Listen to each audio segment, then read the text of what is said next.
تاریخ کو نہیں جانتے، حضرت بلال کے واقعات کو تم نہیں جانتے کہ جب حضرت بلال نے اسلام کو قبول کر لیا، رسول اللہ صلی اللہ علیہ وسلم کو اپنا آقا مان لیا، اشہد ان لا الہ الا اللہ واشہد ان محمد رسول اللہ کا اعلان کر دیا، تو مکے کی سرزمین پر حضرت بلال کو گرم گرم ریت پر لٹا کر بڑے بڑے پتھر ان کے سینے پر رکھ دیے جاتے اور لوگ کہتے کہ بلال کہاں ہے تمہارے محمد صلی اللہ علیہ وسلم، کہاں ہے تمہارے آقا، کہاں ہے تمہارا اللہ؟ تو حضرت بلال یہ کہتے ہیں کہ اللہ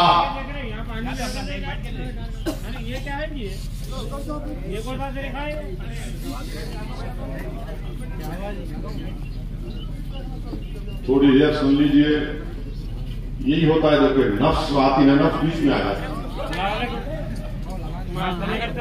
بیٹھ جاؤ ادھر، نکالو اس میں سے، بدتمیز ہوش میں نہیں ہے، نکالو۔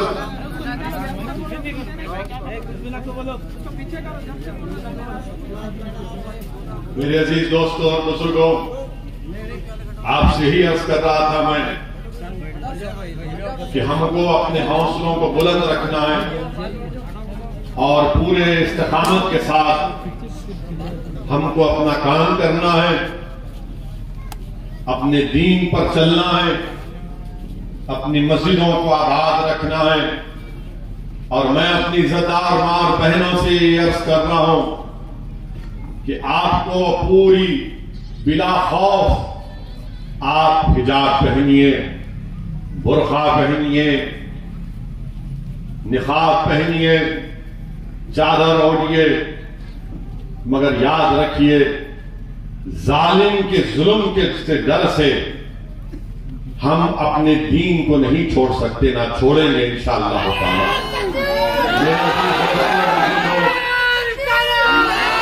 میری عزتدار ماں بہنوں، شہزادی جنت کا واقعہ یاد رکھیے کہ جب شہزادی جنت اس دنیا سے رخصت ہو رہی تھی تو آپ نے وصیت کی تھی کہ چہرہ تو دور کی بات، کوئی مرد بھی میرا جنازہ نہ دیکھے۔ یہ شہزادی جنت کا حکم تھا، چہرہ تو دور کی بات۔ آپ نے کہا کہ رات میں میرا جنازہ نکالنا، کوئی مرد بھی میرا جنازہ نہ دیکھے۔ اور علماء کرام کی زبانوں سے میں نے سنا، ان کے پیروں کے پاس بیٹھ کر سنا کہ جب قیامت حشر کا میدان ہوگا تو اعلان کرنے والا اعلان کرے گا کہ اپنی نظروں کو نیچے کرو، شہزادی جنت آ رہی ہے۔ تو میری عزتدار ماں اور بہنوں، آج اس دور میں اگر کوئی ہم کو ڈرائے گا کہ نہیں تم داڑھی نہیں رکھ سکتے، ٹوپی نہیں پہن سکتے، کوئی داڑھی کو کاٹے گا، کوئی تھپڑ مارے گا، کوئی چاقو مارے گا، کوئی چادر کھینچے گا، تو یہ سب ہماری تاریخ میں ہو چکا ہے۔ اگر ہم اپنی تاریخ کو پڑھیں گے تو جنہوں نے جس ظلم کیا یا تو اسلام میں آ گئے یا اللہ نے ان کو فنا کر دیا۔ تو ہم کو ڈرنے اور گھبرانے کی ضرورت نہیں ہے۔ یاد رکھیے حق ہی غالب ہوگا اور باطل ختم ہوگا۔ یہ رسول اللہ صلی اللہ علیہ وسلم کے امتی ہیں، اللہ اس دین کو غالب کرے گا، اس شریعت کو برقرار رکھے گا صبح قیامت تک انشاءاللہ۔ ہماری ذمہ داری ہے کہ ہم اللہ کی رسی کو مضبوطی سے تھام کے رکھیں۔ لوگ آج نوجوان ڈر جاتے ہیں کہ نہیں، گجرات میں مسلمانوں کو روڈ پر لا کر لٹوں سے مارا گیا۔ ہماری بہنیں اس کے سوال کرتی ہیں کہ بلقیس بانو کی عصمت ریزی کی گئی، حاملہ تھیں، 11 لوگوں نے بلقیس بانو کی عصمت ریزی کی، اس کے سامنے اس کی 3 سال کی بیٹی کو اس کے سر کو ایک پتھر پر مار کر اس کو شہید کر دیا۔ بلقیس بانو کی ماں کو اور 4 خواتین کی عزت لوٹ کر ان کا قتل کر دیا گیا، اور بلقیس بانو سے انصاف نہیں ہوا۔ یاد رکھو یہ دنیا کے اقتدار پر بیٹھنے والے بی جے پی کے لوگ اگر انصاف نہیں کریں گے کوئی بات نہیں، اللہ انصاف کرے گا۔ جو حکومت انصاف نہیں کرے گی تو تم تیار ہو جاؤ، اللہ انصاف کرے گا۔ اور اللہ رب العالمین ہے، اللہ رب المسلمین نہیں ہے۔ اگر کوئی ہندو پر بھی ظلم ہوگا تو اللہ انصاف کرے گا، اگر کوئی مسلمان پر بھی ظلم ہوگا تو اللہ انصاف کرے گا، اگر کوئی عیسائی دلت پر بھی ظلم ہوگا تو اللہ انصاف کرے گا۔ حکومت اللہ کے سامنے کوئی چیز نہیں رکھتی۔ اللہ کن فیکون فرما دے تو حکومت ختم ہو جائے گی اور ہوگی انشاءاللہ تعالی۔ ظلم زیادہ دیر تک نہیں چلے گا، زیادہ دن ظلم نہیں چلتا، یاد رکھو۔ امام حسین کربلا کی سرزمین پر شہید ہوئے، اہل بیت اپنے خون سے کربلا کی زمین کو لال کیا، مگر صبح قیامت تک امام حسین اور اہل بیت کی قربانیوں کو، ان کی شہادت کو دنیا یاد رکھے گی۔ یزید کو کوئی یاد نہیں رکھتی، نہ یزید کو کبھی زندہ لے گا، یہ مردار ہے۔ تو وقت کے یزید ہے، وقت کے فرعون ہے، وقت کے نمرود ہے، مگر ایک بات اس اپنے دلوں میں بٹھا لو کہ اللہ ہمارے لیے کافی ہے، اللہ ہمارے لیے کافی ہے۔ حسبنا اللہ و نعم الوکیل۔ اللہ انصاف کرے گا۔ کوئی ظالم اگر ظلم کر رہا ہے اپنے طاقت کی بنیاد پر، چاہے وہ سیاسی طاقت ہو، دولت ہو، یا اس کے پاس اسلحہ ہو، یاد رکھ تیری طاقت میرے رب کے سامنے کوئی چیز نہیں رکھتی۔ جس نے زمین و آسمان کو بنایا، جس نے پہاڑوں کو بنایا، جس نے پانی کو پیدا کیا، جس نے درختوں کو لگایا، جس نے درخت سے پھل اور پھول دیے، تیری طاقت میرے رب کے سامنے کوئی معنی نہیں رکھتی۔ آج اقتدار تیرے پاس ہے، کل نہیں رہے گا۔ بھارت میں بادشاہوں کے محلات جو ویران پڑے، وہ پکار کر کہتے تھے، یہ کھنڈر پکار کر کہتے تھے کہ کسی زمانے میں یہ بادشاہ کا محل تھا۔ آج ان بادشاہوں کے محل کے پاس، محل اس کے اطراف کوئی بد جانور بھی نہیں جاتا۔ تو آج اگر کوئی اقتدار کے نشے میں چور ہو کر ظلم کر رہا ہے، کرو تم ظلم، مگر تیار ہو جاؤ اللہ کی گرفت سے۔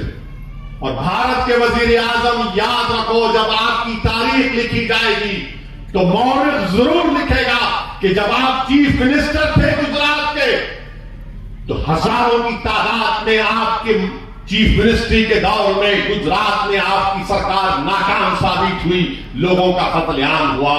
جب آپ وزیر اعظم تھے تو گائے کے نام پر معصوموں کو مارا گیا۔ جب آپ وزیر اعظم تھے تو آپ کی حکومت نے ایک بچی جس کی عصمت ریزی کی گئی تھی، اس کی 3 سال کی بیٹی کو اس کے سامنے قتل کر دیا گیا۔ آپ کی حکومت نے اس بچی سے عصمت ریزی کرنے والوں کو چھوڑا۔ مورخ ضرور لکھے گا، یہ مورخ ضرور لکھے گا۔ یہ تیار ہو جاؤ۔ اگر آج تم اقتدار میں کرسیوں پر بیٹھے ہو تو کل نہیں ہوگا تمہارے پاس۔ نمرود کو بھی بڑا ظالم تھا کہ میں اقتدار میں رہوں گا، آج کہاں ہے نمرود؟ فرعون کو بھی بڑا ظالم تھا، یزید کو بھی تھا، ہلاکو کو بھی تھا۔ میرے عزیز دوستوں اور بزرگوں، میرے بولنے کا بتلانے کا مقصد ایک ہی ہے کہ بھارت کے مسلمانوں کو اپنے حوصلے بلند رکھنا ہے۔ ہم کو ڈر اور خوف کو اپنے قریب آنے نہیں دینا ہے۔ یہ وطن ہمارا ہے اور رہے گا۔ اب ہم یہاں سے کوئی دوسرے ملک کو چھوڑ کے جانے والے نہیں ہیں۔ وہ احمق تھے، پاگل تھے جو دوسرے ملک کو بنا اور وہاں پر گئے، وہ بزدل تھے۔ ہم بہادر ہیں، یہاں پر رہیں گے۔ یہ خواجہ اجمیری کا ملک ہے، یہ خواجہ اجمیری کا ملک ہے، ہم رہیں گے یہاں پر۔ ہمارے آبا و اجداد نے، ہمارے بزرگوں نے نہرو، گاندھی کے ساتھ مل کر، نیتا جی سبھاش چندر بوس کے ساتھ مل کر ہم نے اس ملک کو انگریزوں کی غلامی سے آزاد کروایا۔ اب کوئی آ کر ہم کو بولیں گا نہیں اب تم ایسا نہیں کرنا، کیوں برقع پہنتے؟ کیوں اتنے بچے پیدا کرتے؟ یعنی ہر چیز سے ہماری نفرت آپ کو ہے.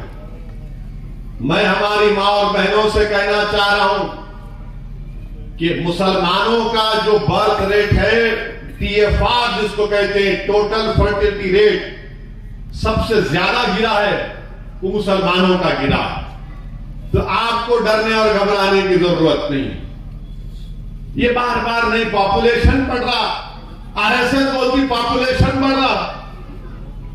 کیسے بڑھ رہا پاپولیشن؟ نہیں وہ بنگلہ دیش سے گھس کے آ جا رہے. تو کیا آپ کی جو BSF ہے سوری بریانی کھا کے سوری؟ بارڈر پر تو BSF ہے نا. نہیں بنگلہ دیش سے آ کے مذہب تبدیل کر دے. ایسا کیسا تبدیل ہو رہا ہے؟ اچھا بنگلہ دیش کی اکانومی بھارت سے اچھی ہے. بنگلہ دیش میں بے روزگاری بھارت سے کم ہے. بنگلہ دیش کا پر کیپٹا انکم بھارت سے اچھا ہے. مگر الٹا بنگلہ دیش سے آ رہے. آپ کی BSF ہماری BSF کیا کر رہی ہے؟ پھر بولتے کہ نہیں دھرم پریورتن ہو رہا ہے. کیسے ہو رہا ہے دھرم پریورتن؟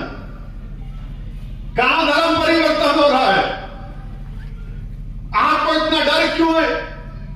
جمہوریت میں کوئی اسلام کو بھی قبول کر سکتا ہے, کوئی ہندوازم کو بھی قبول کر سکتا ہے, کوئی بدھزم کو بھی قبول کر سکتا ہے. یہ جمہوریت ہے.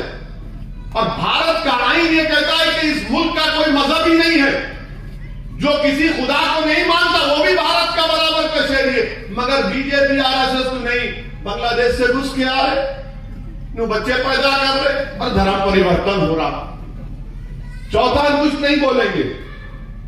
یہ پرانا کیسٹ ان کے پاس ہے, 50 سال سے وہ کیسٹ بجا رہے. ارے بے روزگاری پہ بات کرو. بے روزگاری نوجوانوں کا مقدر بن گیا, اس پہ بات کرو. نہیں بات کریں گے. آپ کو معلوم روز ایک دن میں 20 کروڑ لوگ بھوکے سوتے ہیں اس ملک میں. اس پہ بات کرو. 20 کروڑ لوگ بھوکے سوتے ہیں. کھانا کھلاؤ ان کو. اور ہم تم کو بتا رہے ہیں کہ ہمارا دین کیا کہتا ہے. ہمارے نبی صلی اللہ علیہ وسلم نے کیا فرمایا جب ہجرت کی مدینے کو, تو رحمت اللہ علیہ صلی اللہ علیہ وسلم نے حکم فرمایا کہ ایک دوسرے کو سلام کرو اور کھانا کھلاؤ. اللہ قرآن میں فرما رہا ہے کہ جو